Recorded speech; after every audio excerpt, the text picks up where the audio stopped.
Hello, welcome to this week's video. In this week's video, I'm going to show you some footage of me playing, I think it's 5 different guitars. And I want to know, can you tell the difference between them? Now, part of the reason I ask is I went to see Joe Bonamassa a little while ago. In fact, I did a video on this, which I shall link to here.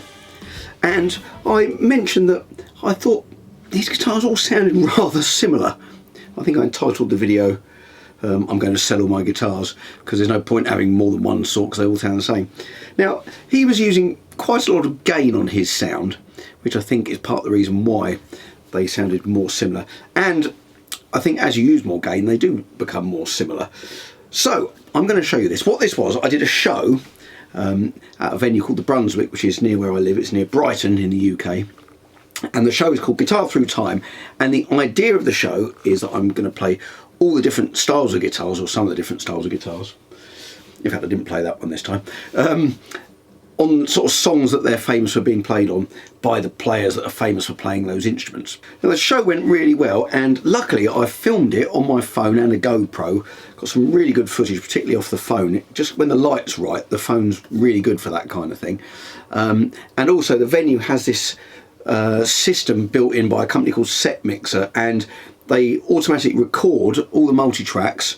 They do an AI mix of the sort of the multi-tracks and send it to you to tempt you to buy them, and then for just £20 you can buy the entire set, and then you can mix it yourself, which is what I've done, and I'm really pleased with the sound of the audio on this. So without further ado, I'm going to show you the first track. So we're going to compare here. Now, I did think I could do a blindfold test here, but then I realised probably the only thing that would do is I'd trip over things, because there's no point blindfolding myself because I know which guitars I played on these tracks. So you're going to have to tell me what you think, whether they sound different. So the first one I did, it was a kind of Danny Gatton Sun medley thing, a couple of Elvis songs, Mystery Train and That's All Right.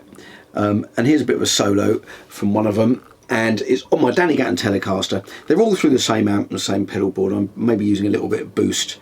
I've got a clone, and I've got an EP booster. But this one is pretty clean, I think, into my car Viceroy amp. Can't remember what it's called. Anyway, check this out, see what you think of this sound.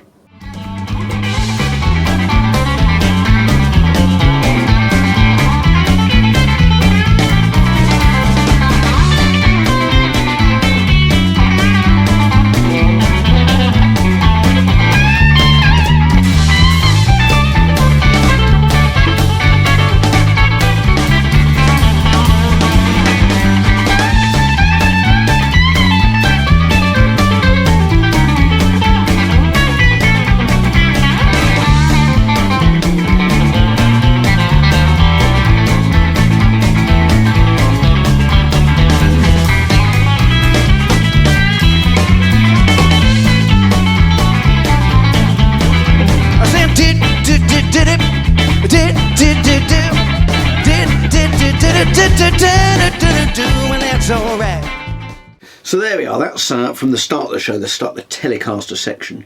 And then I moved over to my Gretsch, my 6120, which is the Chet Atkins one, the Nashville one. And I did a couple of Brian Setzery type things.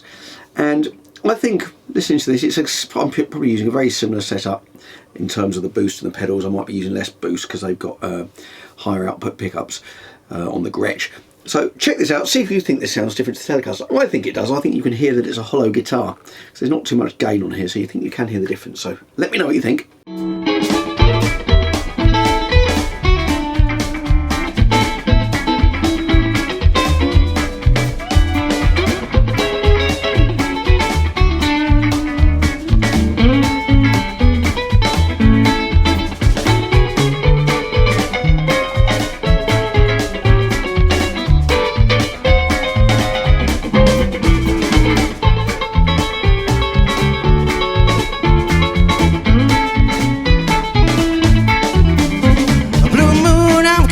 Won't you keep on shining?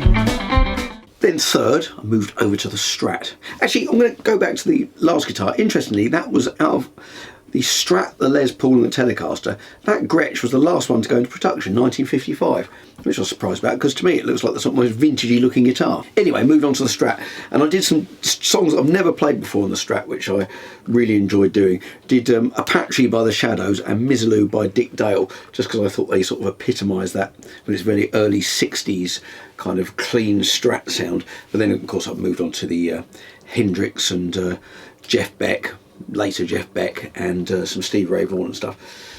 So this one on the Strat I'm going to play you. This is Because We've Ended as Lovers, which was written by Stevie Wonder. Now, I'm not going to play the tune on this. If you put the tune of this one onto YouTube, it immediately recognises it and gives you a copyright problem. So that's why with all these songs I'm not really giving you the tune, I'm just giving you the solo that I did, because it still gives you an idea of the tone, but I can't put the tune in because you get all these copyright problems. So this is the solo I did on Because We've Ended as Lovers.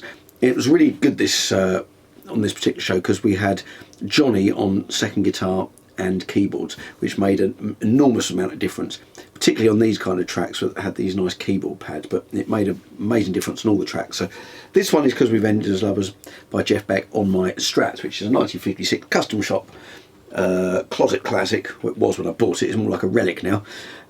So that's what this one is. So see if you think this sounds different to the Telecaster and the Gretsch. I think it does. I'm using a bit more gain on this one, but I think you can hear that kind of in between out of phasey sound which you can't get on the other guitars. Check this out.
Then we move on to the Les Paul.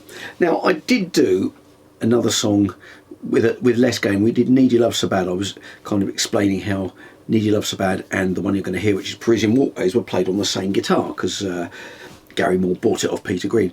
So the cleaner sound is probably, I don't know, you can probably hear the difference. Maybe I should put a bit of that one on. I'll tell you what, I'm going to put a bit of that one on as well, and then I'm going to put a bit of Parisian Walkways to show the difference. So I'm going to use a higher gain sound for Parisian Walkways to get that Gary Moore sound, and a cleaner sound for the Need Your Love So Bad. So have a listen to this. See again if you think the Les Paul sounds different to the other guitars. I think it does because it's humbuckers unlike the other guitars. So to me it does sound different. So check this out, see what you think.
enjoyed the video. Please let me know whether you think these guitars do sound different.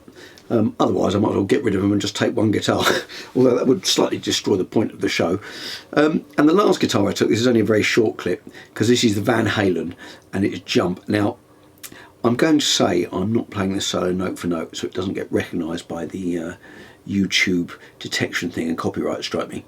That's not quite true. I've never learned the Jump solo. It would take an enormous amount of work, which I can't be bothered to do. I probably could get there in the end, but it's such a good solo and such a complicated solo, I haven't got the time to devote to that these days. I should have done it when I was a teenager. I know the solo from Panama note for note, but I never learned the one from Jump. So I just wanted to, because we had Johnny on the keyboards and we could do Jump, and I wanted to take my striped Frankie guitar, which I really like, because Eddie Van Halen was one of my big guitar heroes, even though, as I say, I didn't really ever try to play like him. So I'm just going to leave you with this very short clip, just of the solo section of Jump. Hope you enjoyed the video. Please hit like, hit subscribe. I bring out new videos at 7 PM UK time every Friday, so I hope to see you next week.